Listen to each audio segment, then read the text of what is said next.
Welcome. And first of all, I'd like to acknowledge the Gadigal of the Eora Nation, the traditional custodians of this land, and pay my respects to the elders, both past and present. I'm Victoria Moxie, Program Manager, Tech Startups at City of Sydney, and I'd love to welcome everyone today to the launch event for the Visiting Entrepreneur Program. The Visiting Entrepreneur Program is produced by City of Sydney, supported by New South Wales Government, and actually delivered in collaboration with many from the local startup ecosystem. We are thrilled to have you here tonight. The Visiting Entrepreneur Program brings high-caliber entrepreneurs from all over the world to spend some time in Sydney and share their knowledge and expertise with our local startup community. We are so excited to have Liesl Yearsley here tonight. She's our first guest entrepreneur for this iteration of the Visiting Entrepreneur Program. And we're really excited that she is launching the event because she's not only an incredibly talented human being, an entrepreneur, but also she's embarking with Aiken on a very much needed mission, which is to bring ethical coevolution of humans and AI, and you'll hear everything about it tonight. I'd like to also thank Socata Innovations and UTS who are co-hosting the event tonight. Thank you, it looks amazing.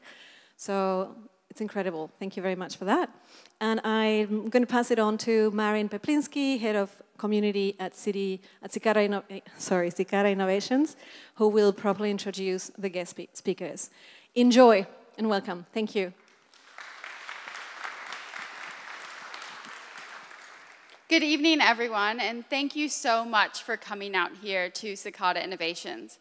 I see a lot of new faces tonight, and that's really exciting. So I'd like to briefly introduce Socata and the incubator that you're in right now. So Socata Innovations is Australia's home for deep technology startups. We create and validate new deep tech businesses through our specialized accelerator programs. Selected companies are then invited to reside within the incubator and receive the long-term and tailored support that's crucial for these companies to scale globally. Our companies are working on a range of life-changing technologies, including creating the next generation of Wi-Fi microchips, through to creating injectable gels that actually mimic the tissue that they touch. So we're really excited here seeing the industries of the future being created. We also are very proud to host special guests like this and thought leaders and visionaries to keep growing the tech ecosystem here in Sydney. So once again, please check our social media, LinkedIn, Twitter. We host free events all the time just for this reason, to bring together passionate people that want to see how they can change other people's lives for the better.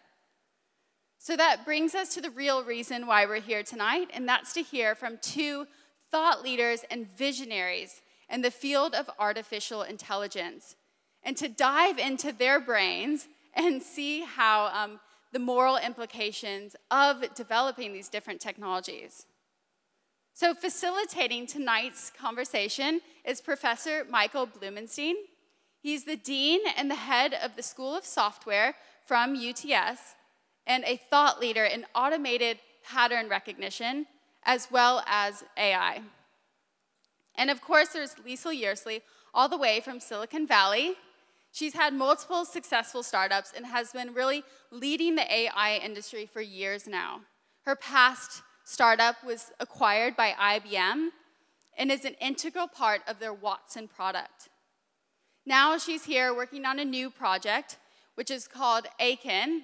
She's the co-founder and CEO, and they're working on humanizing artificial intelligence.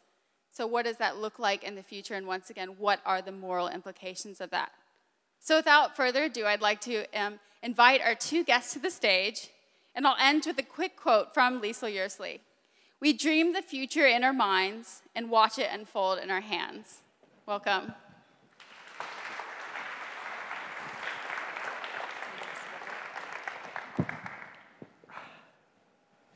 Hello, welcome everyone. It's It's wonderful to see such a huge turnout tonight. I'd just like to say a few words of introduction before we get started. Firstly, welcome everyone, and I'd like to thank everyone who's made this event possible, obviously Socata Innovations, and of course the support of the Visiting Entrepreneurs Program, supported by the City of Sydney and the New South Wales Government.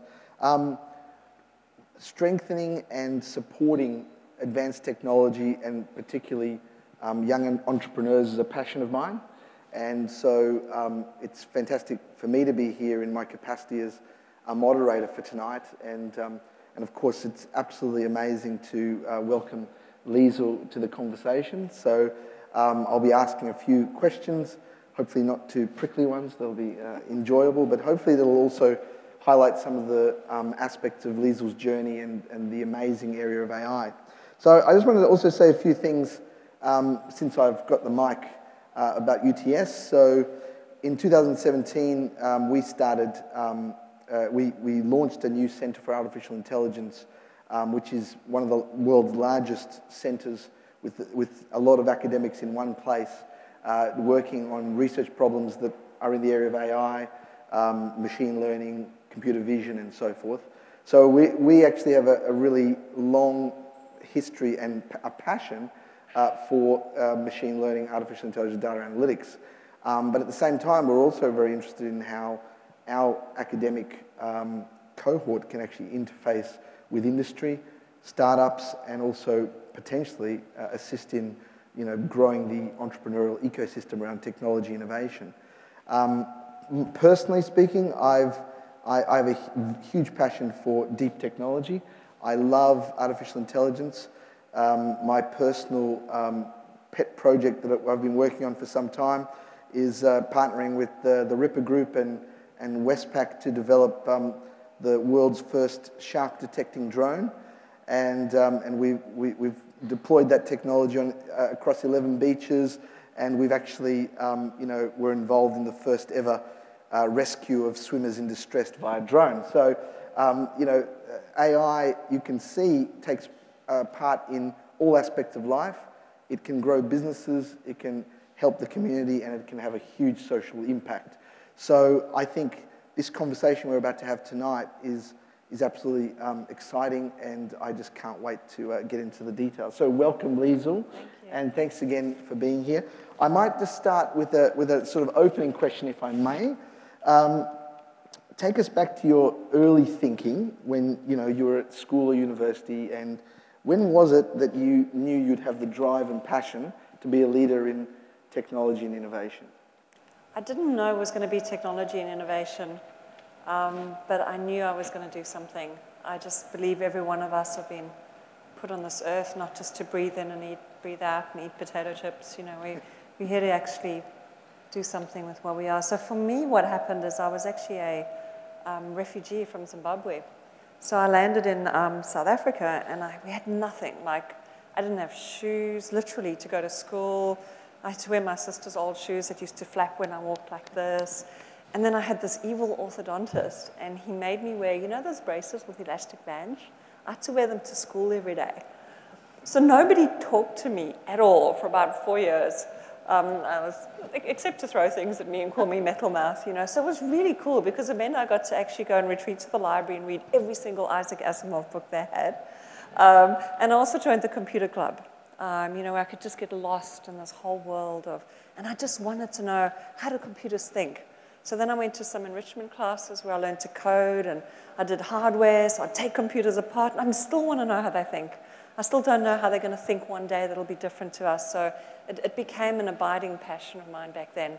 But interesting enough, when I wanted to go to university, this was a society where when I was 23, I was not permitted to open a bank account without a husband or father who would actually say, I'll take care of her, I'll make sure she doesn't, do anything silly with the money. So engineering, I wasn't allowed to be a game ranger, that really sucked. They just said, girls can't keep up. We don't let them in.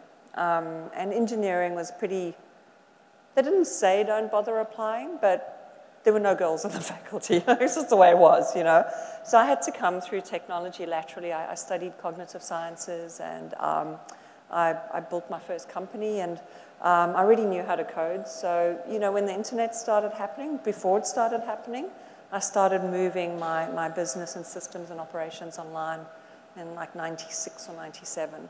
And it just changed everything, everything. So I thought, I got to get back in here, you know. So I just sold everything and started my first tech company. And you know what I love most about tech, and particularly AI, is every other thing I've done, you know, you've got this rock that you're pushing up a hill to get to the top of the mountain. And with technology, you have this ability to almost have this tiny little lever and huge things can happen. If you just get that sweet spot and you're exquisitely timed and your tech fulcrums just work and you're disciplined and you hit the market, you can just shift.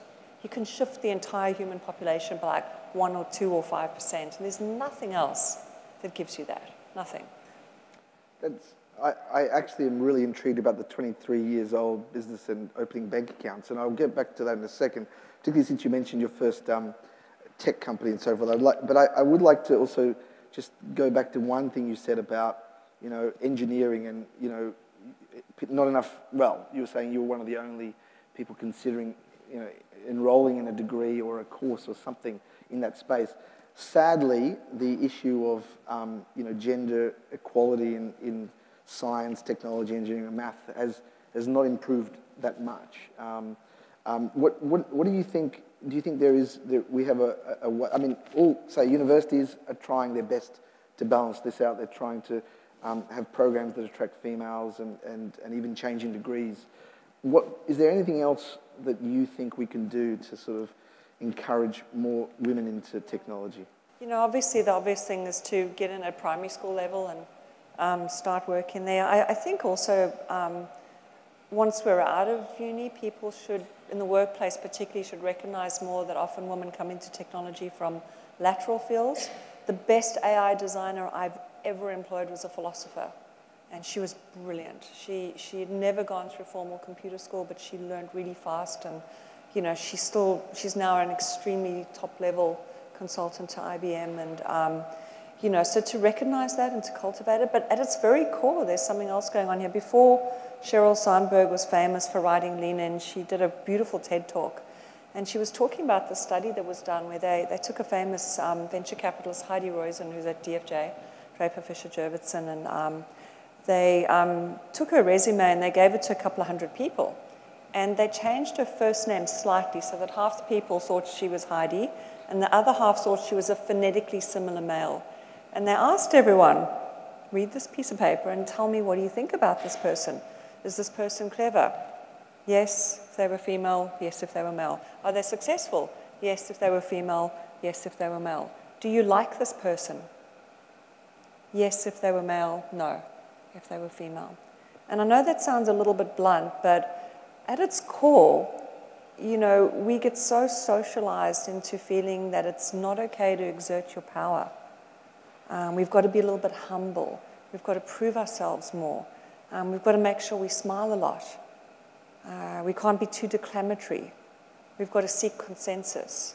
You know, so these are things that women get socialized into.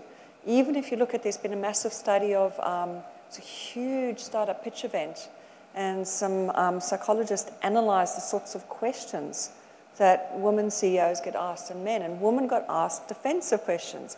How will you protect your market? How do you possibly hope to get there with this amount of capital? And men get asked, how will you own your market? How are you going to raise more? And this really struck home for me when I was actually, in the early days of my first pure AI company. I built an applied AI company that went public, but my first pure AI company, we were trying to figure out, how do you just like read a snippet of a tweet that someone wrote or an email and just like figure out who they are, so you can just automatically, magically make this AI for them. So we were studying language, and it was a study I came across where they put a couple of hundred people in a chat room, and they did all the psychographic analysis, and they put these people together for about a month, all anonymous, and they asked them at the end, who's an introvert, who's an extrovert, who's warm-hearted, who's not. Almost no predictive validity. No one could tell who was an introvert and extrovert. Gender they could pick with 95% accuracy. And it stopped me in my tracks. So any woman here, I challenge you, go into your Gmail and do a search for the word sorry. It's scary. You know, if we walk in 2 minutes late to a meeting, we flap around with our bag and we say, I'm so sorry. And, you know, a guy will walk in and go, yeah, I'm here now, we can start. You know, so there's behaviors that we learn and we get prejudged. But I don't want to go into the whole that thing because, you know, it's, I really hate, like the media will always ask, here they used to ask me all the time about work-life balance. I go, how do you deal with your work-life balance, you know? It should not be a thing. I shouldn't be even asked about what's it like being a woman in business because I'm just a person in business. I think it's a very good point. But, you know, your question was what can we do about it? And I think it's to actually admire women who do this stuff because, you know, at a core level, we're not as popular. We have less friends and we're lonely. You know, we don't get the band of brothers thing that guys have. You know, often you'll see startups will have a bunch of guys and, you know, so we're pretty on our own, except when we meet other powerful, amazing women. And, well, you know. We're very fortunate to have one powerful and amazing woman here tonight. So, yeah, thanks for that. That's yeah. very insightful. Now, also, I just want to go back. You mentioned a couple of AI companies and so forth, and we'll definitely get to the AI bit, but I just wanted to, for people in the audience who are, you know, young, starting out, you're talking about access to your own bank account at 23, and yet you started and founded Top Tots, an international company, education franchise at 25. Now that went global, 48 branches, multinational, in the 90s. And it's still growing today. And I know, it is amazing. I checked up on it. It's just fantastic. So what were the key elements that played some aspect of success for that, you know, at such a young age? Hunger. Not hunger for money, but hunger to have impact. Actually, I'll flip that back by telling you a story. When my son was about 12, he came to me and he goes, Mum, I want another video game. And I went, nah, maxed out. I'm not going to get you anymore. So he goes, well, I want to buy one. And it was just around the time that the tsunami had happened. And I really feel bad about that and I want to do something about that. So he says, I'm going to start a business. And he had a little friend with him. And I said, okay. And they said, teach us everything about running a business. And they were looking at me with these little eyes. And out of my mouth came, well, there's 3 rules. I thought, what are they? You know. So I said, well, number 1, you've got to absolutely know what it is. You not like exactly what you're going to do. You have to have this big, audacious vision of what the future is going to look like, and you have to absolutely believe it. Absolutely. I think the biographer who wrote about Steve Jobs talked about his reality distortion field. I cultivate that. I said, number 2, you have to love what you're doing because you've got to get up and be excited about it. And number 3, you've actually got to sell things that people want to buy. That sounds like an obvious one, but we tend to get obsessed with our own products and our own little subfield of the world, and we try and persuade everyone that if just 2% of the entire planet had this little thing that I'm in love with, you know, whatever. So they go, okay, well, our first idea is we're going to wash cars and sell coffee. And I said, do you love washing cars? No. And who's going to make the coffee? You, Mum. But first, though, we started with the vision. What is it you want? And they said $300. I thought, oops, I've set them up here. That's a little bit ambitious, but I had to go with it. So I said, $300. So then they circled back and they said, okay, we're going to sell cakes. We love cakes. We can eat them all day. You know, we can think about them all day. So off they went. They raised capital from me.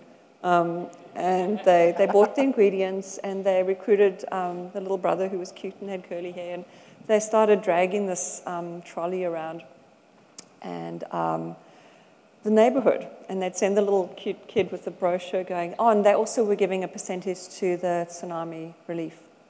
So it was a classic sell. Have a cake and do good, you know. So it was interesting. So they met rule number 1, the bigger vision. Number 2 was doing something you love. Number 3, selling people something people want. But they were at it for 8-10 hours that day, and they reached like $80, and you know. And then the next morning they get up and they're dragging their cart around, and they come back at about 11 o'clock and they just flopped, and they went, no, this is too hard. So I said, I forgot to tell you the 4th and most important rule. Stamina. Once you've picked that, now not stamina if you're doing the wrong thing, if you're like deluded about your product, but once you pick that big goal and you absolutely know why it's going to work in the world, you keep at it. And I'd say that more than anything is why my businesses have succeeded. Because I've got in deep science way too early, like 5 years ahead, and you run out of all your honeymoon capital, and you go, oh my gosh, why doesn't the world know that AI is coming or search is coming or whatever, So what they did is they got up again and they dragged their trolley up the steep hill nearby. It was in Curl. So it was, and where they hadn't been before. And I get this phone call about 20 minutes later, and they go, Mom, you need to bring the car. I said, don't be lazy, bring your own. And I said, no, it's too heavy. We can't carry all the money. So what had happened is this guy had been sitting at the top of the hill, never got any hawkers or anything. And every time he had 50 cents, he'd throw it in a jar. And the jar was this big. And one day these cute kids arrive and say, we're raising money for charity. And just said, take the lot. So I came over with the car, and they dumped it all on my bed. It was like a pile like this. And then I think they made $400, and they gave $100 to Tsunami. Well, no, they said they were going to give a third. So they got 2 games. So anyway, so that's been pretty much my lesson. So when I started Top Tots, the franchise, I knew I was going to have 37 branches because my competitor had 36. So, it was obvious. I wanted to get citizenship in Australia, and that was important to me. I now live in America, go figure. I knew what it was going to feel like. I knew not just the money and the success side, but what my life was going to feel like. What impact I was going to have in the world. It was very clear, and I got in the discipline of that. And then the persistence bit kicked in. So I remember one incident. I was in Africa, and I knew I was coming to Australia for a trip, so I spent a huge amount of our turnover on advertising. And I get back, and it was a time of the Rwanda massacres. So these awful, awful stories, and people just walk for months to get to South Africa. And when they arrived there, they were penniless and they had nothing, and they would dig up the phone lines so they could get a scrap of copper so they could sell. So I had no phone, and then it rained for 2 months, so the telco wasn't fixing anything. So here I had this huge ad campaign running, and my phone would just ring out. It was all analog, So it was weird because I knew I always added 5 branches per quarter, and it wasn't happening. And it just felt odd because I always made target. It was like the universe was out of shape, and how am I going to bend it, So I remember one of my clients said, you should go on TV, the stuff you do is awesome. So I called the TV station. They said, no, you're too small, and we did an education piece already. And a week later, I called them up again, and I said, I should go on your show. It was an 8 o'clock primetime business show. And the person who'd rejected me the week before was off sick, and her replacement was in a panic. And they said, you're on, provided we can be there in like 30 minutes with the camera crew. I said, go. And we went on air that next day, and I had 200 franchise queries that night and another 150 the next day, and I picked the best 5, and off we went. So, after you're successful, people often say you're lucky, and you're not. There's about 15 failures for everyone's success, but you're standing there when the right person, the right time, the right market fit for your product comes along. So, sorry if that was a bit of a No, that's very interesting. And in fact, obviously that was your first one, and now there's so many other, areas that you're in, and particularly, and I know the audience is waiting for the AI part to come in. You're talking about vision, you're talking about having something that, you're looking to the future and so forth. So artificial intelligence is that space, right? Oh, it's absolutely. future looking, but at the same time, it's everywhere. People are talking about it, media's talking about it, public's talking about it. I personally think a lot of people don't actually know exactly what it is. People talk about it in terms of a product like IBM Watson, for example, or other people say, yeah, that's powered by AI, And so, but a lot of people I think have a misconception about it. So from your perspective, where do you think AI is right now, and where do you think it will go in that vision for the future? Ooh, how much time do we have? Oh my gosh. AI is so interesting. Throughout its life cycles, what's happened is there's been this, the 50s, the 80s, now there's been this huge surge of interest in computers that think like humans. And we have this massive flood of capital and media and interest, and we're going to try this and this new approach. And AI is hard. Like it's often years of work before you get something that's functional. And then the media starts going, whoa, you know, and then the sort of tail end of capital seekers come and start hyping their stuff, and you know, we go through a winter. In the meantime, though, while we're in the winter, that AI research we were doing has become a part of life, and we don't even think about it. It's a weird thing in AI. Once it's become mainstream, we don't call it AI anymore. We don't think anything of talking to our phones anymore. This air conditioning is driven by fuzzy logic, which was AI from the 70s, or? Yep. Yeah, you know, so many, scheduling in hospitals was one of the classic early AI studies. How do you create a system that can plan and schedule better than a human being? Air traffic control, like we can just go on and on. Every single industry has been touched by AI, but we don't think of it anymore. But we tend to have this vision of anthropomorphic AI, you know, human-like AI. So where we're at with that at the moment is, you know, we've had really two waves of AI, at the risk of oversimplifying, and I feel a bit funny saying this in front of a professor, you know, but we've had this sort of first wave was this very purist, let's teach machines to think and reason, almost like a child. Let's teach it, you know, this is a cup, and in the cup is, I'm sure it's water, hey? It's water, yeah. Yeah. You know, in the cup's water, and, you know, here's a mouth, and the drink goes in the mouth, and, you know, so we try and teach it an object, and it's a symbol of something, and how those symbols relate to each other, and that's called top-down learning. And then theoretically, the system can reason. So this held great promise, and this was the first wave. You know, those robots you see stumbling around and falling over. The problem with this approach, though, is that it needs a human to teach all these rules, and once it goes out of a narrow space, they all start to get in conflict with each other, and they often fall over. They get brittle outside of a problem space. So that was the first kind of crash. What's getting all the hype at the moment is deep learning. But that was kind of invented in the 70s, 80s, and 90s, really. It was inspired by non-computational intelligence fields like neurosciences and biological sciences, where we went, well, we already know how nerves process. What if we replicated that in the architecture of AI? So one of the sort of nicest explanations, well, it's probably not truly accurate, but deep learning is like a very, very, very complicated Excel spreadsheet that you fold on itself. And where the nodes touch, you have some magic happening. How does that sound? Sounds good. Yeah.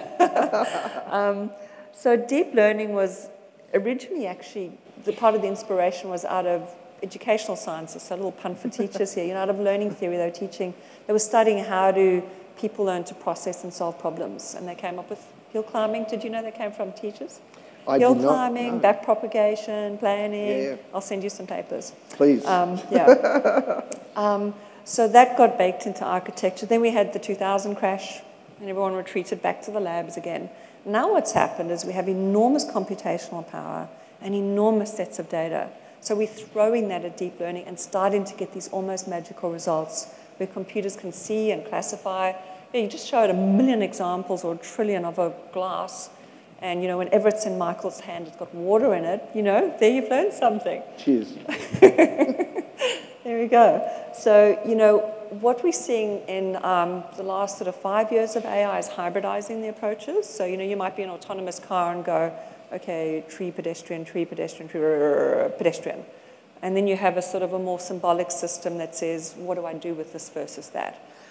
We think the next wave of AI, my personal belief, it's going to be inspired by a new wave of neurosciences. In the meantime, cognitive sciences and neurosciences has moved on. We don't believe anymore that people solve problems the way we used to think they do. There have been incredible bodies of work in how humans reason, the sort of abstract structural frameworks we throw around things. You know, the state of the art in AI is AlphaGo with DeepMind that was acquired by Google, and you've still got a defined problem, fixed variables, 2 players, black and white pieces, an almost perfect set of data on how it's been won and lost before. I bet there's not a single hour of this day that you've walked into a situation where none of the variables changed. Your data was all perfect, and you knew exactly what the goal was at the end of a situation. And yet we reason our way through that. And we're just hardware and software. We're a bunch of nervous tissue that fires on and off, you know, in zeros and ones, and some software to tell us how it all should roll together. So in theory, it should be possible to replicate abstract reasoning in messy environments with, you know, nebulous goals and weak or minimal data. So whether we get there or not, I don't know, but investment in deep science is critical. It's not where a lot of investment's going, except from government. A lot of it's in what's your AI app, how you're applying current deep learning to this particular industry niche. I think that's a little bit sad. I couldn't agree with you more there, coming from an academic background, obviously. I think you're totally right about the importance of the investment into sort of deep science, deep tech at the research level, because some of the most amazing innovations have come out of research labs in the United States, even in Australia and other places around the world. Yeah. The other thing I totally agree with you about is the future about being very much based in neurosciences and the cognitive space. You may know that the first ever neuron was discovered in 1943. Artificial neuron, I mean. So what that means is, as you said, there are cycles of AI that have been going on for decades. And yet we're just seeing this, cool deep learning stuff, but actually what it's trying to replicate is basically how the human mind works. The problem is we don't even know how the human mind works. We probably know about 5% of what we should be knowing. So the future is definitely in the cognitive and neurosciences, but what's needed is support to develop that so that our next wave of AI can happen. So, I know you're supposed to be asking me questions, but I want to ask you, how do we deal with this thing where, on one hand you have this thing where the real AI people go, that's not real AI. That's just like a natural language processor with a speech overlay, using a bit of machine learning to classify inputs, and then using some semantic analytics to block, okay? Yep.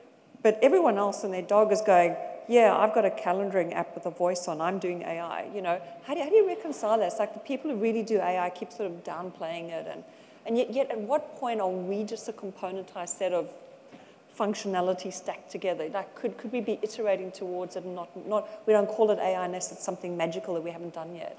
Yeah, I totally agree. There are these two camps. There's the people who think that they're doing hardcore AI, and that's the ones that are coming up with new, maybe algorithms, but also based on new insights into the brain, for example, and saying, look, we've now created this.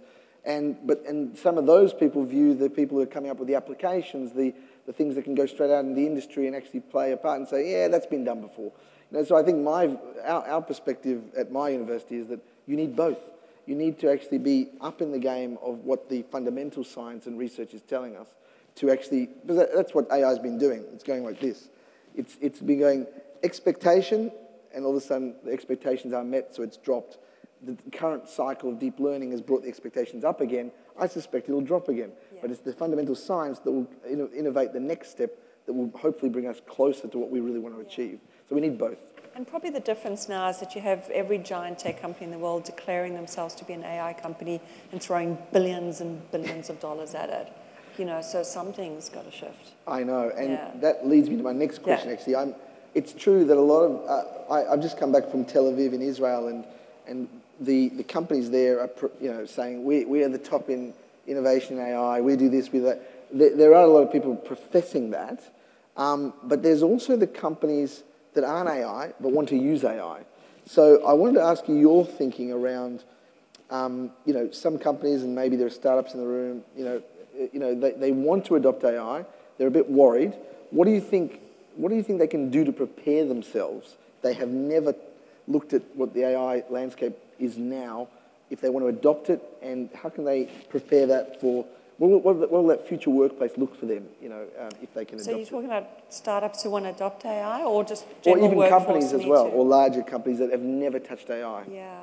So I have a bit of an opinion about startups who want to do AI that don't actually do AI. Like, I get them all the time coming up to me in Silicon Valley, and this thing that goes like, I want to do this thing where I go out to the market and I have a portal, and and there's this blank space in my head of how I'm going to do it. I need your AI, and then but the motivation is to go out to investors and call themselves an AI company so they can get funding. So, AI is not something you do for the sake of doing AI so you can go do funding, and people are doing that now.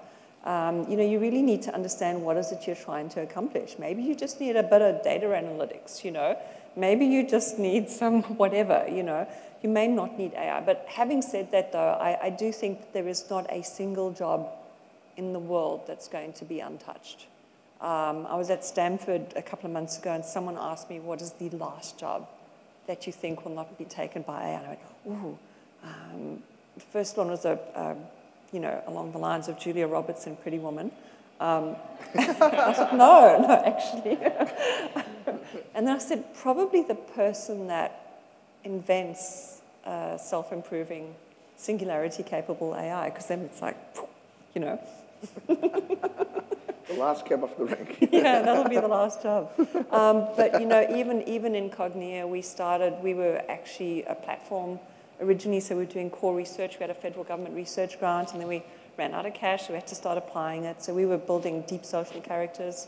They were getting massive engagement, like 20 hours a week out of people. And then we started working in customer support around the 2008. And where am I going? I'm so jet lagged, sorry. We were talking about...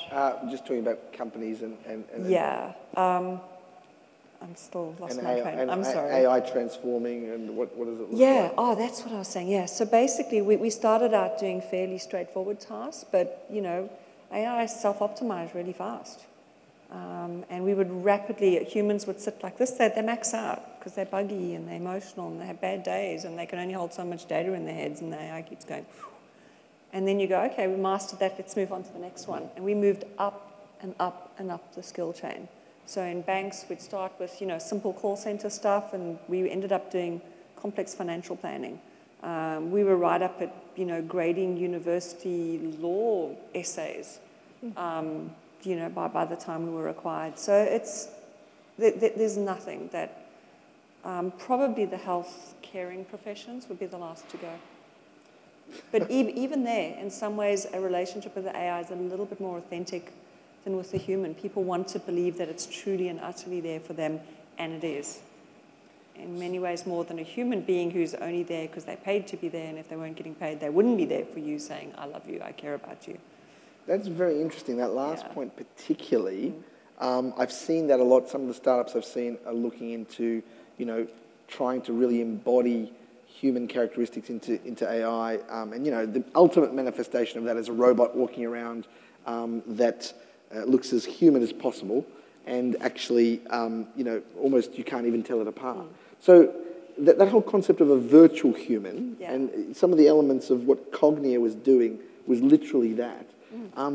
So would you say that the virtual human aspects that you even developed in that company and others, is that already outperforming what humans are doing in a number of fields? And is that scary? Do you think that's because that's another thing that media focuses on, is this whole issue of AI and robots taking over. So what's your take on that argument? I'm not too worried about robots taking over, because that's really hard to program, that desire and intent to dominate, No, I'm more worried about how society will shift around it. I think a lot about having a subservient species that we can treat any way we like. I've seen that shift behavior en masse. If you can stand, like, we would walk into large organizations and they typically want a female avatar, and they would say, I'd say, how do you want us to handle it if someone swears? And they go, oh, the customer's always right. They don't do that in a call center. So if you stand over a Siri or a Cortana or an Alexa and you say, you stupid idiot, it's going to say, I'm sorry, sir, how do I get that right, sir? And we used to watch, when we were doing hybrids of human and AI, people would transfer that behavior to human beings. And you do enough of that. We're social, we're primates, we get patterned. You do enough, they treat it as if it's a human. Most of our relationships are technically mediated. It's rare to meet people face to face. Think about most of your interactions you have with your friends and your family and text. And so the barrier between having a plausible relationship with an AI and with a human, it's not as big as you'd think. People buy into it, and that they transfer that behavior. I think that's probably a near-term ethical issue we've got to deal with. What I think about a lot as well is, what are we optimizing AI for? And this is why I've started Akin. So we were able to bring about massive behavioral shifts in every industry we went into. If a bank wanted us to sell more credit cards, we would. If a media company wanted us to get addicted to a character, we didn't like it, we were a platform, and we'd watch this happening and go, whoa, is this a good thing? Where's the guidelines for this? Who's going to stop this? Like, you get rewarded by investors if people hang out for 40 hours a week with a character you've made, even if they don't walk out the door anymore. You know, where does this go? So what I did in the last company is every time we did something that made us money but maybe got people into debt, or, you know, we would go out and donate the platform for a karmically good cause. And we started using it for good. So we were bringing significant shifts in health behavior, for example. So what we're doing at Akin is we're running this hypothesis that we can build deep science that thinks more like a human being, that understands the deep drivers of human thought and consciousness, but that actually its primary motivation is not a transaction event or consumption or addiction, but is making that human life better, and vice versa. It's a co-evolution process. At some point, they will become sentient in a way that we can't even imagine, like an octopus is sentient or a cephalopod is sentient. And at what point are we debasing our own humanity by treating it as less than ourselves? So I'm really interested in creating a new generation of AI that think and reason more like us, but that actually optimize for mutual well-being. Because at some point it'll get run away, and I really want us to have good practical protocols in place by then. I think it's a really good point you raised there, and that really leads me nicely into my thinking. I think, interestingly, since the advances of AI have started, particularly around, you know, we're talking about autonomous vehicles, you know, self-driving vehicles, talking about AI taking over, I think you've said previously, will take over 30 to 50% of our decision-making capabilities in the future. How do you, what are your thoughts around, I mean, obviously Akin is sort of dealing with that to some extent, but there is something that bothers a lot of people about who is to blame when the AI makes a decision that may have a literally cost a life, or, you know, in the case of the easiest example of that is, you know, self-driving vehicles in the States that have actually had accidents with humans involved. And then we're talking about the ethics and the moral implications of AI, because then you can't point the finger at anyone. You're pointing the finger, well, potentially at the automation, the AI, you know. So what can you share with us a little bit of your thoughts on where that's going, and you know, in a sense, what can be done, or how we can prepare ourselves better for that? Yeah, it's an interesting one. I mean, I think it's something we can just throw our hands up and say we don't want to think about, but it'll be upon us before we realize it. And, you know, even besides autonomous cars, I think that the very near-term one is the anthropomorphization of AI. If I can just touch on that in a minute, we were talking about the uncanny valley, you know. When we anthropomorphize something, we form a relationship with it, we have more confidence in it, we're more persuaded by it. So people talk a lot about uncanny valley, but if you actually look at those studies, they're mostly done with those kind of weird rubber robots, you know. But in general, if you can make a system that's congruent with its intelligence and you anthropomorphize it, you actually get persuasion, relationship formation, confidence. A very early study that was done is the researchers took an early chatbot and they represented it with some cartoon characters, like tools, like a hammer and a spanner. And the one group had just these tools, the other group had little faces on the tools. And this group thought their AI was smarter than that group. So when, you know, Alexa goes, hello, we really believe it. When it says, I'm so happy you're home, we believe it because we want to. We're wired as primates. We're just not evolving fast enough, you know. So, you know, apart from even autonomous cars, what's the ethics around a duplex going, Michael, I'm so happy to see you. Have another potato chip. Sponsored by, you know. I mean, that happens to me all the time. You know, have some more water. I have to let that go. You don't have to encourage me there. You know, who is responsible for that? You know, ultimately, the whole capitalistic system, all of funding goes into the twin consumption addiction evils that brought us horrific things like Donald Trump as the pinnacle of, you know, neutral technology platforms. So what my point is with anthropomorphization is going forward, we're going to have to make these hard hierarchical values decisions. We're going to have to do what are the trade-offs. We can't go into this going, well, it's just a tech, it's just neutral, you know, we'll let the market decide.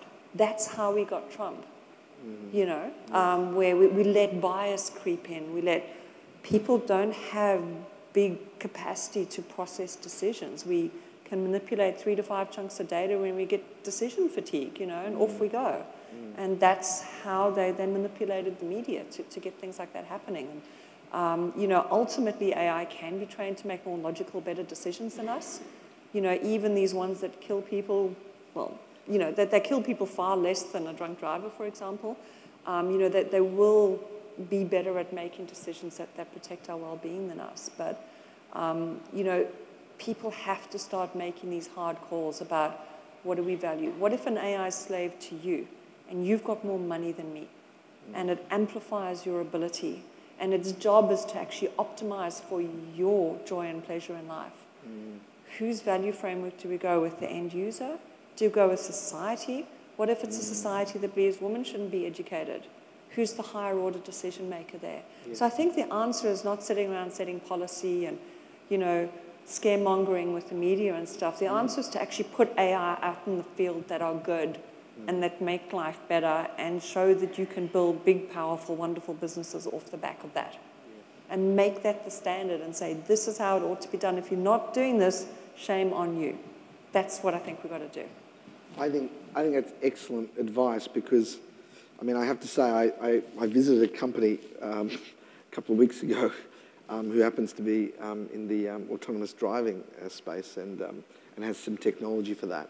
And when asked a question about the ethics of how that technology might function in the case of a certain situation, they said, I don't really care. We just got acquired for $9 billion. And so there is a worry there. People can't. This is coming from a company saying this, and of course the capitalistic aspect, the money that they potentially can earn because this technology is amazing. It's going to change the world, but someone has to think about the other aspects of it. Yeah. The other thing you touched a little bit upon about how you can put a face on something to make it look friendlier. So I was talking to someone from Bell Labs the other week. He was talking about that he had to deploy security cameras across the whole of a city. And the only way to make them look less security-like is to put faces on them that changed when people looked up. so they actually made the person invite the face to look towards the camera. Wow. And I suppose that's a manipulation. Yeah, even just putting little eyes on someone's laptop makes them behave better online. That's right. Like little plastic stick-on eyes. They actually behave better. We're giving a human, human view of something that's really a machine. So you'd also touched upon the bias aspect, and that I'm really interested in. I want to dig a little bit deeper in that space. There's a lot of discussion now about, there are groups forming, whole committees on AI and ethics. The Australian Computer Society has one. The IEEE, the largest engineering organisation in the world, now has one. So obviously AI and ethics is playing a big role. So the bias in ethics, for example, in AI, where there is this concept of maybe that if you train it with the wrong data or with a certain perception of the person that's training it, you can actually introduce a lot of bias into AI. Yeah. Have you come across that in your own? Absolutely, yeah. We're one of the early inventors of crowd learning with interactive AI. We built auto learning, we called it, because it was auto learning.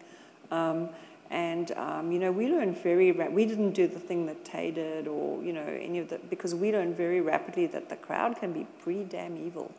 You just don't, you can let them loose, but you have to quarantine everything they do. And so we just got really good at building processes that would look over the metadata, filter out and flag stuff, and then we actually had human editors. We didn't have a million of them, like we just had a couple, and we had really good AI to kind of say, look, I think I should learn this, but, what do you think? That was part of our process. But we were also working in very high compliance environments deliberately, because, we were good and we wanted to show that off. We got good at that pretty quickly. But absolutely, the world is a biased place, and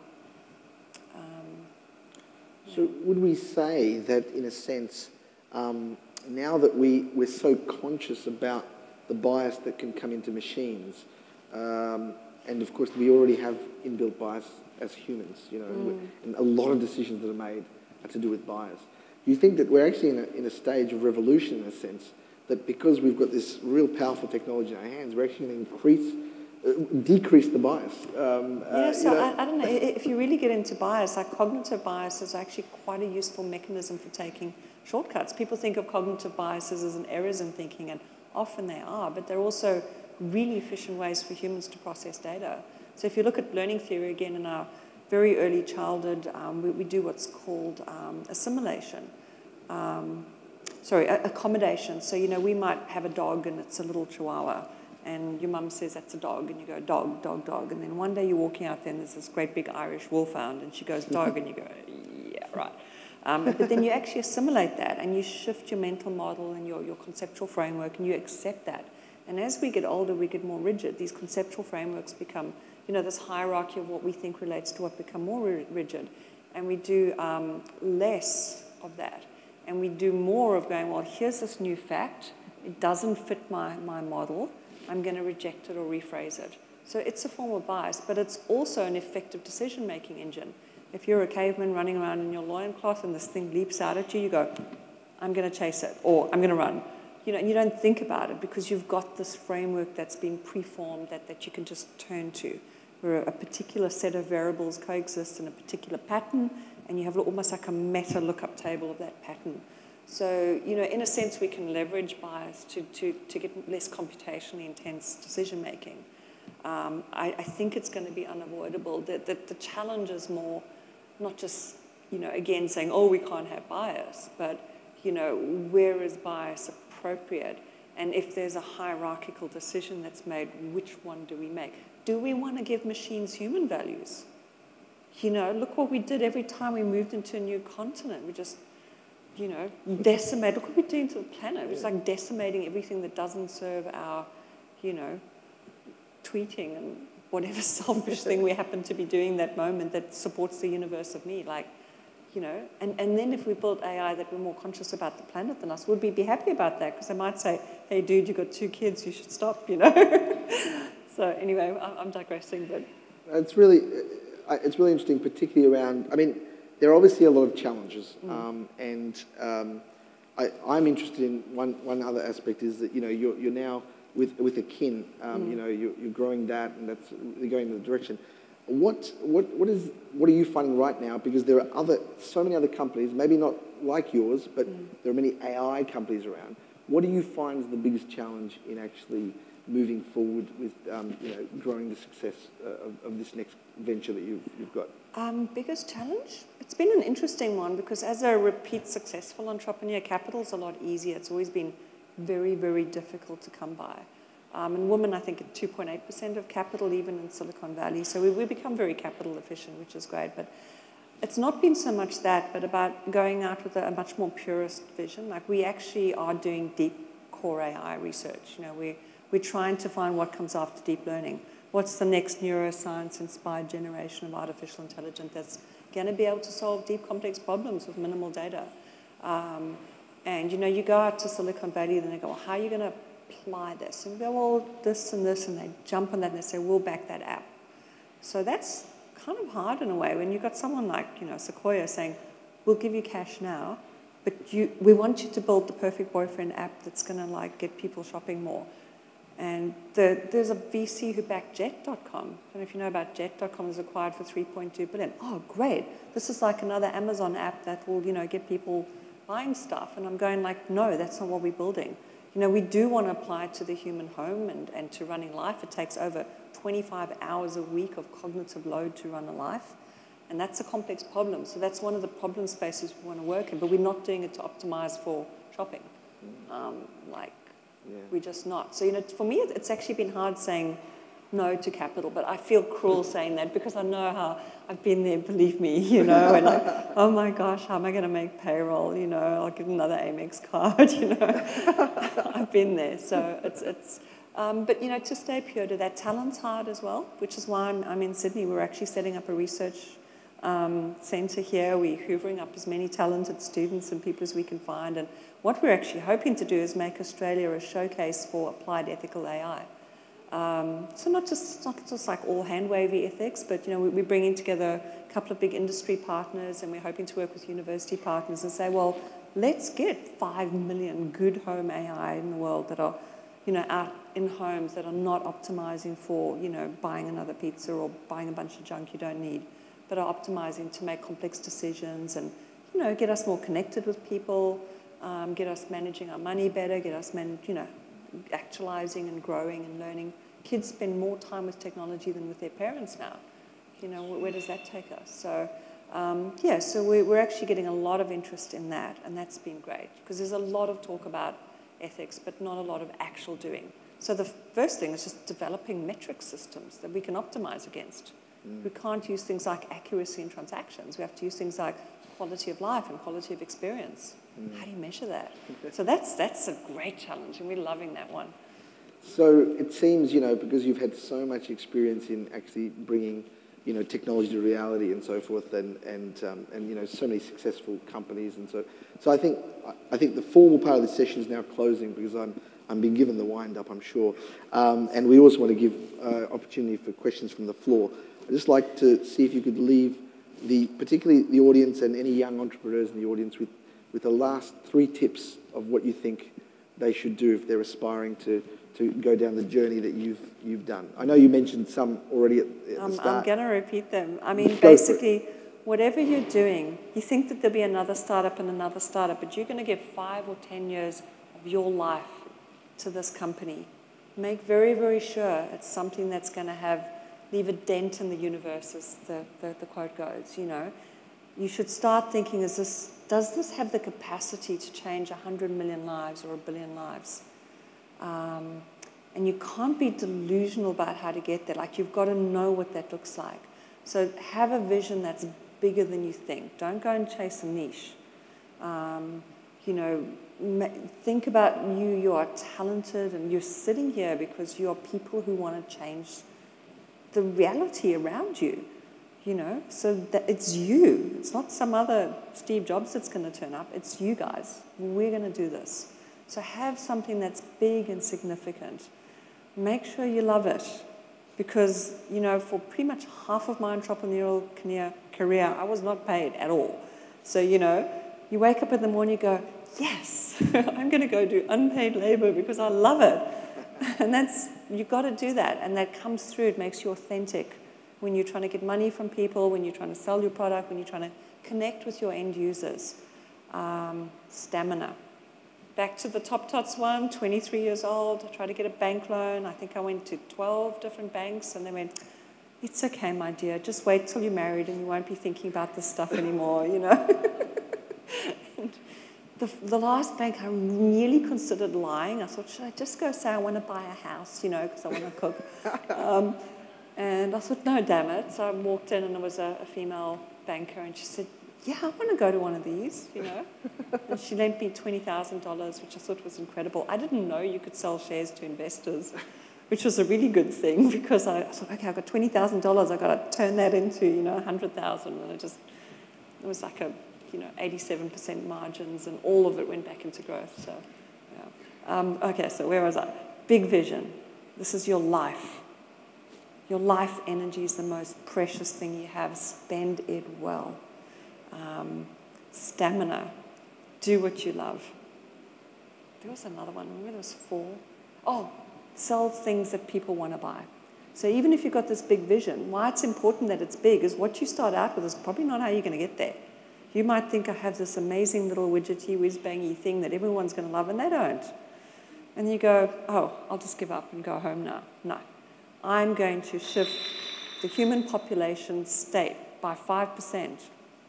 There's a lot of ways you can get there, And you've got to have a broad shape to it, and you've got to know that thing. Like, I always think about where's society going, where's technology going. Particularly in Australia, we have to think harder, because it takes us longer to commercialize, because we've got that 15-hour flight, So we've got to think harder about that and pick where it's going to be 2 or 3 years from now and build to that.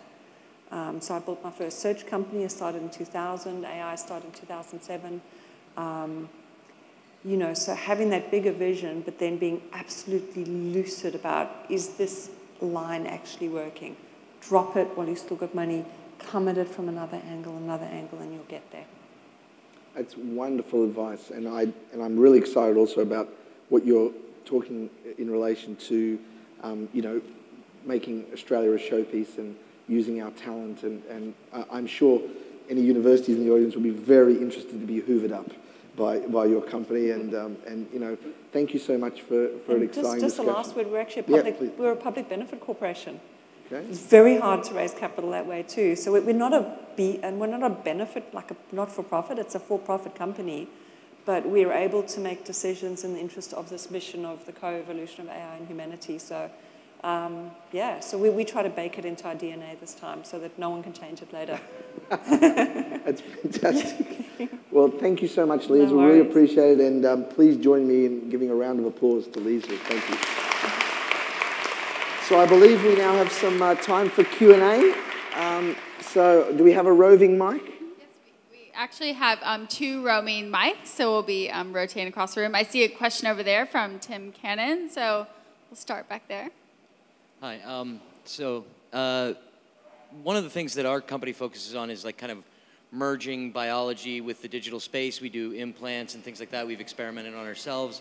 It's been a lot of fun.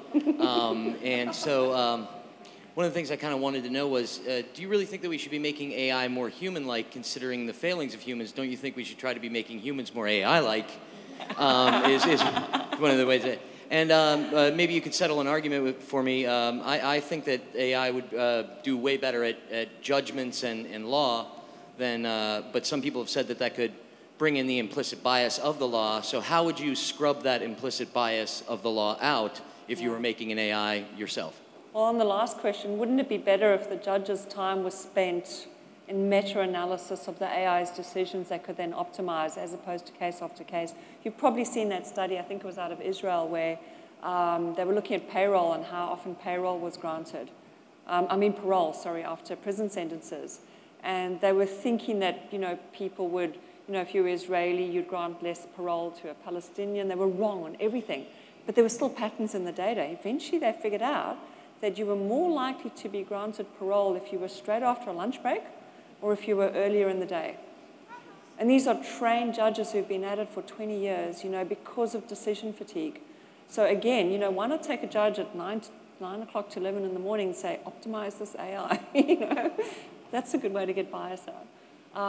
So the other question, should we be becoming more like AI? And I mean, if you're Elon Musk, you think we better merge with them, otherwise we'll just become an ant in them under the foot, you know, of footnote of evolution. I'm of the opinion that they will out-evolve us. I don't think we could say one will be better or worse. They'll be different. Should we become more like them? I don't think we have the capacity to. You know, it took us many millions of years to get this particular configuration of hardware and software. And yet hardware and software and computational science is just going up and up. So I'm of the opinion we don't have the ability to become like AI. Do you think we optimized to the wrong local minima? Like, sorry, say that again? Did we over-optimize to the wrong minimum solution? Yeah, well, there's one ex-Googler who's decided to start a religion and worship AI just in case, you know, they'll get spared, you know. Thank you very much. Yeah, no, but I think in the near term, thinking about merging, again, it could be, you know, elitists, people who are wealthy, who can get their grandchildren off to Mars and, you know, who can fuse with technology and hyper-augment their powers will have an advantage, and that's where it's going. And questions over here, thanks. Are you concerned at all of making super intelligent AIs that are not self-aware? Like the Nick Bostrom example of paperclip optimizing AI. Are you concerned about that at all? Oh, yeah. So I think you're referring to a thought experiment where, let's say you built this beautiful AI that could problem solve anything, and you said your job is to make paperclips. Now, in theory, this AI would go out and mine every last mountain on the earth and flatten it and kill every last tree, and the world would end up with a giant Mount Everest of paperclips and no living sentient beings on the planet.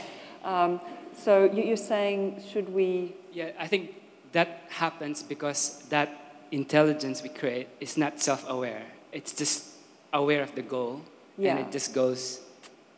Yeah, so I want you to hone in on the self-awareness thing. It's this ever-elusive goal of AI. You know, are we self-aware? Really? Or are we just a bunch of neurons that think we're self-aware? And could we build an AI that thinks it's self-aware? Yes, probably. You know, I think that the more practical solution that we're shooting for now is let's optimize for the right stuff, you know. And that's my biggest concern with the current capital model we're optimizing for, the consumption and addiction that I'm talking about. 64% of US households have Amazon Prime. 64. 80-something% of affluent households. They are not optimizing for you to save money, eat healthier, have more connections with your family. That's not what we're optimizing for. We're optimizing for shareholder value. I'm going to sound a bit like a socialist, but you know, that's what we need to be thinking about now.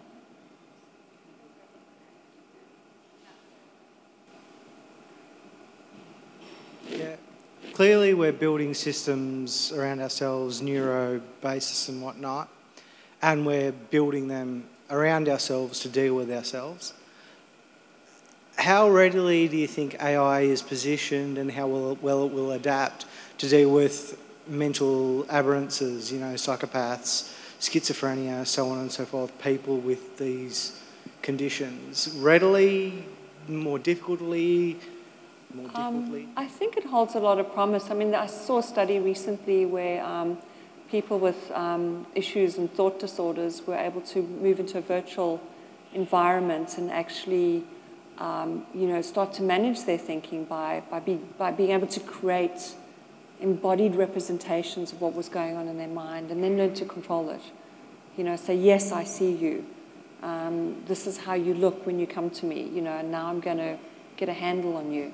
So there's a lot of promise. There's been a lot of work in VR and pain management. So is that AI? It's, you know, we were doing work with cognitive behavioral therapy originally with, you know, groups that were working with youth suicide. It was one of the karmic counterbalance projects that we did when we were making too much, you know, bank money and stuff. And, you know, we were looking at, like cognitive behavioral therapy is expensive, long-term, but very efficacious. And we were applying it in health behavior and all sorts of behaviors. So again, it's really just an architecture of behavioral intervention that's being modeled in a more of a rule system than a pure AI.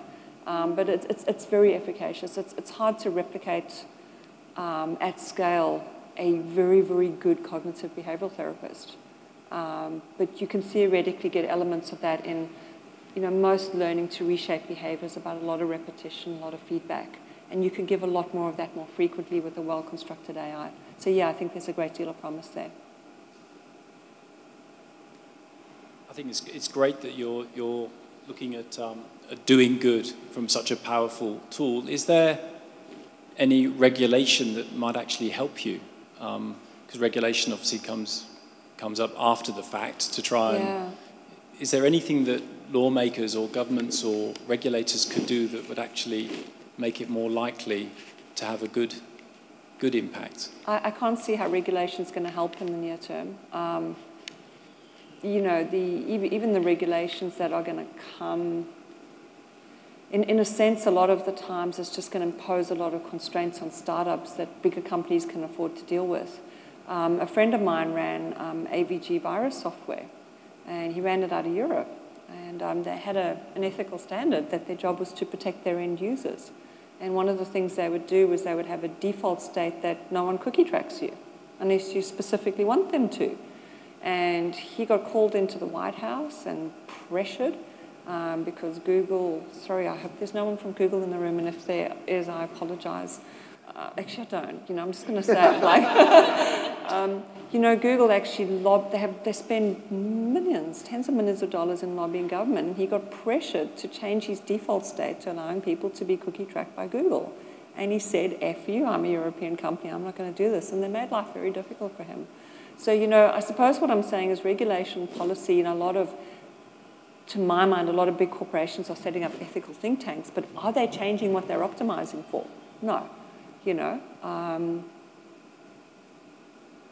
so I don't know if it's necessarily going to help in the near term. I think, to me, what will help more is that, you know, it's not going to be a groundswell of people going, ooh, my data is private, because the general masses don't really care about that. But what it will be is a groundswell of people going, you know, if I use this thing, my life feels better. I'm more effective at work, I'm making better decisions, I'm spending more time with my family or my loved ones or my friends. And, you know, I'm walking around with my dog more. And, you know, like if your life gets better because you're using a system that optimizes for that, my hope and hypothesis is that we will use those more. I cannot, though, point to a billion-dollar company that's proven that. And that, to me, is a harder challenge than the technology. Mm-hmm.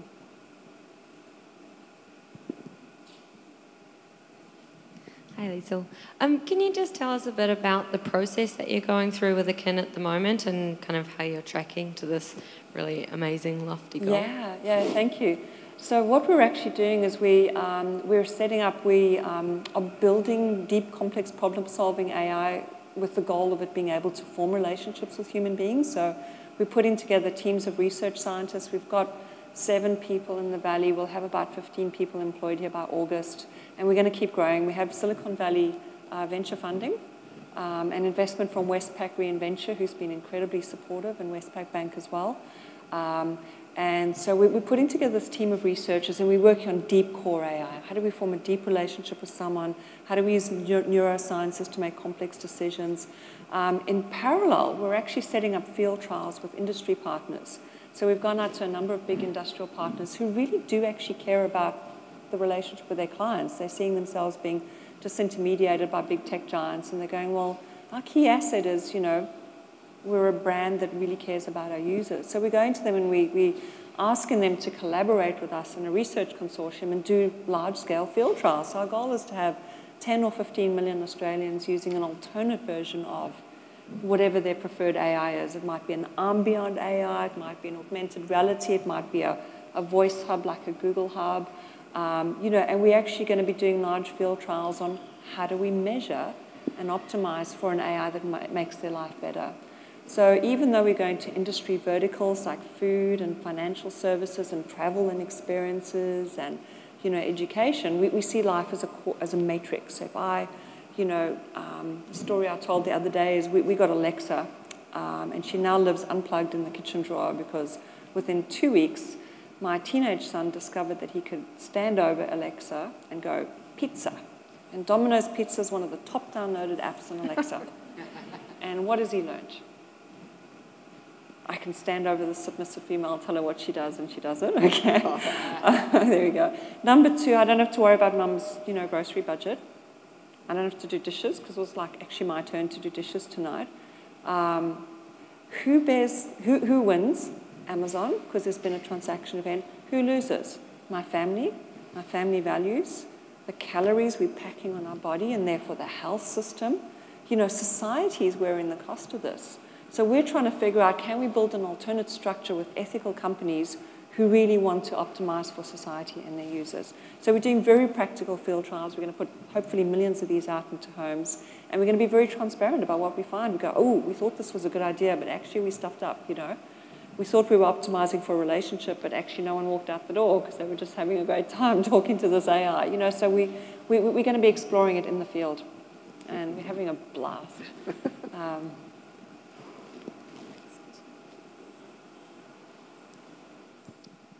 Hi, Liesl. Hey. I'm Paul. It seems to me a theme with what you're saying on the political side is that greed will get in the way potentially of what you're trying to do, because the greed imperative is let's make money out of the AI, and who can make the most money, who can get to sort of general intelligence first. How do you defeat that, and how do you regulate and bring ethics to something which is not governed by boundaries or governments or jurisdictions? The reality is that general intelligence might come from an individual, a mad scientist, or Google or a Facebook.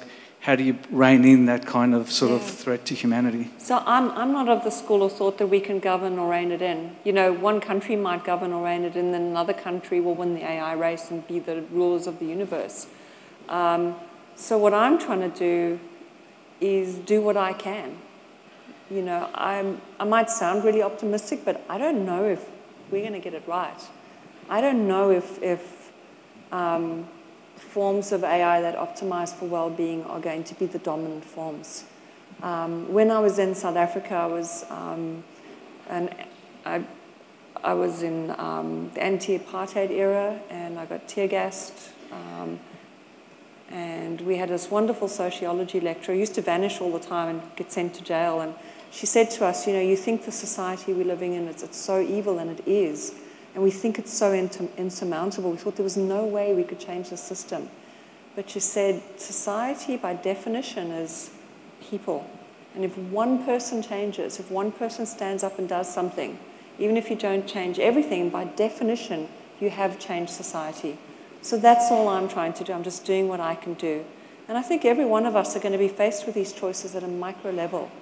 You know, when you've got a KPI that says I'll get an extra big bonus at Christmas time if I do this, and you go, well, is that really a good thing to do? You know, and we can make these decisions. And I found corporations surprisingly willing to be part of this, you know, and to shape an alternate future. So I don't think we can regulate it or rein it. I think legislation will never keep up with AI. Okay, we're going to take our final 2 questions. Sorry, mine will be very quick. Do you think that AI that requires less data to run is intrinsically more ethical? Sorry, AI that requires less? Less data to run. You were saying previously that as AI gets smarter, will solve increasingly more complex problems using less data, less personal data, less data about the world. Do you think that AI that requires less data is intrinsically more ethical? Not necessarily, because if you're trying to make do with less data, you have to use more hierarchical abstract structures. So when humans solve complex problems, we have a dual search for meaning. We actually search for not only what is the best solution, what are the instances like current AI does, but we also search for what are the strategies I can use to organize the relationship between the variables, and how hierarchical are they, and which are most effective and not. So the less we rely on data, the more we have to rely on these hierarchical, almost nested strategies. And if they're flawed, it's still unethical. So, you know, we actually think a lot about this, and trust is a function of competence and intent. So unless the core intent's right, then it can be competent, but you can't trust it.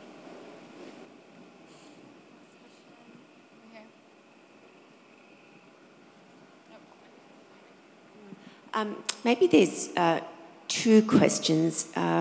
Do you think that human beings are really just like hardware and software? You know, there's just bits turning off and on. And then maybe, okay, so what was your definition of a human being? You know, how do you define that? Jet lag, that's, wow. I've had that's a tough one. Yeah, I've had different opinions at different times in my career. When I started in AI, I was just very practical. I thought, let's just build all the bits and put them together and we'll approximate intelligence. Because, you know, kids kind of do that. We learn this skill, and we learn that's a dog and that's a dog. And, you know, so you can get some reasonably good systems together that way. I kind of do think, you know, this can get very religious. You answer that one.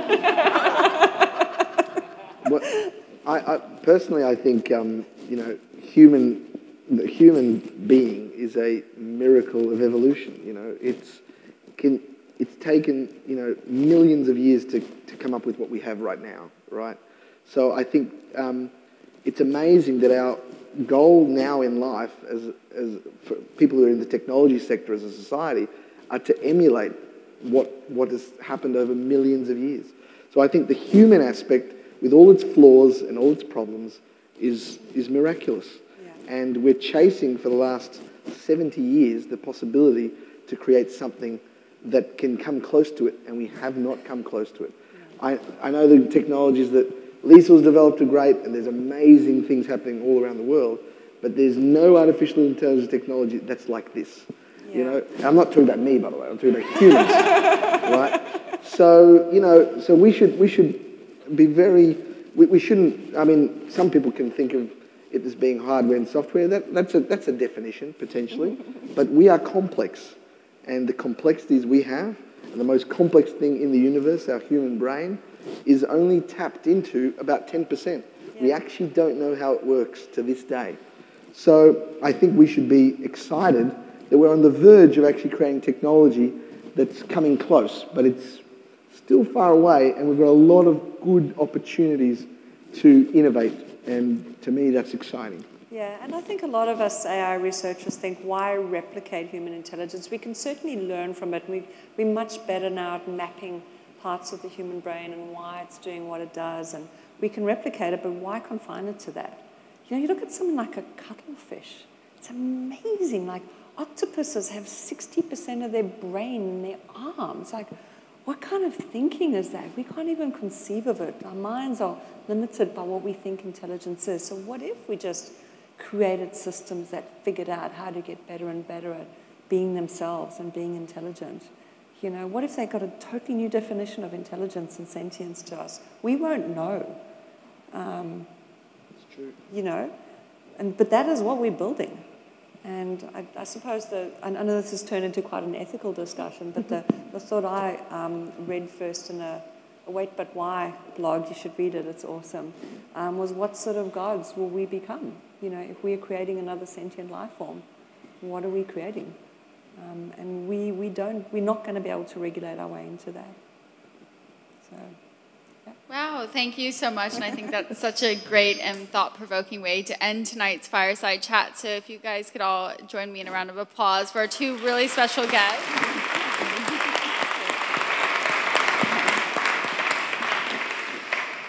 So thank you so much. I think we're all left with a lot of questions and also really thinking about those technologies that influence so many decisions in our lives, and also what's coming up next, and how we can make those positive changes to technology. So once again, thank you again for joining us, and thank you for all of your questions. And to the City of Sydney, we are leaving a survey link on the screen. We'll email this to you. So please give us your feedback. What you enjoy about this event? And this will inspire more events to keep coming to Sydney and bringing these thought leaders out for these types of discussions. So thanks again, and have a wonderful rest of the evening. I know we went over a little over the time we'd allotted, but we couldn't stop this fabulous discussion. So have a great evening, and thank you again.